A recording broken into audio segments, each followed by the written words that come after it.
Alright, this is the kindergarten GoMath chapter 6 review for the whole chapter. So we have the problem number 1. Write how many owls are flying away. Write how many owls are left. So we have 4 owls. 1 owl is flying away, and that leaves 3 owls left on the branch. Problem 2. There are 9 counters.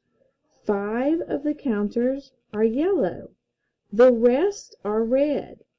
Which answers show how many counters are red? Choose yes or no. So we started, and when we look at this, our 10 frame has 1 counter missing. So we know then that there's a total of 9 counters, so this one, 8 minus 3, can't be correct. So then we look and we want to know how many counters are red.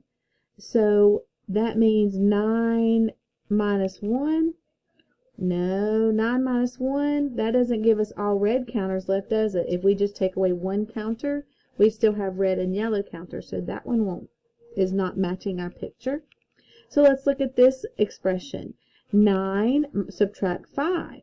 So if we look at this expression and we take away 5 yellow counters, does that leave us just red counters? And the answer is yes. So that one's the correct answer.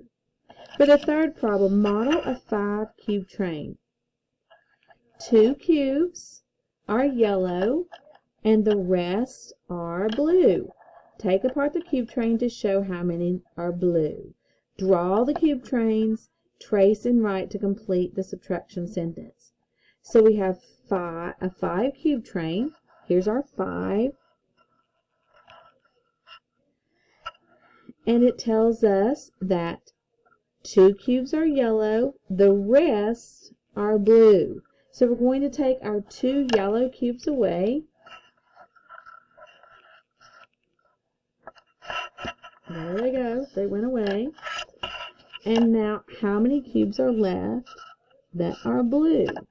And when we look, we have 1, 2, 3 cubes are left that are blue. It also asks us to draw this out, so we're going to draw that as well because we want to have a model in our cubes, the manipulatives, but we want to draw what happened as well. So we had 2 yellow cubes. Here's our 2 yellow cubes, and we had 3 blue cubes. And we took those 2 away. We'll show that by putting X's on those. And we have 3 blue cubes left. That's part 1. We'll do each page as its own separate video.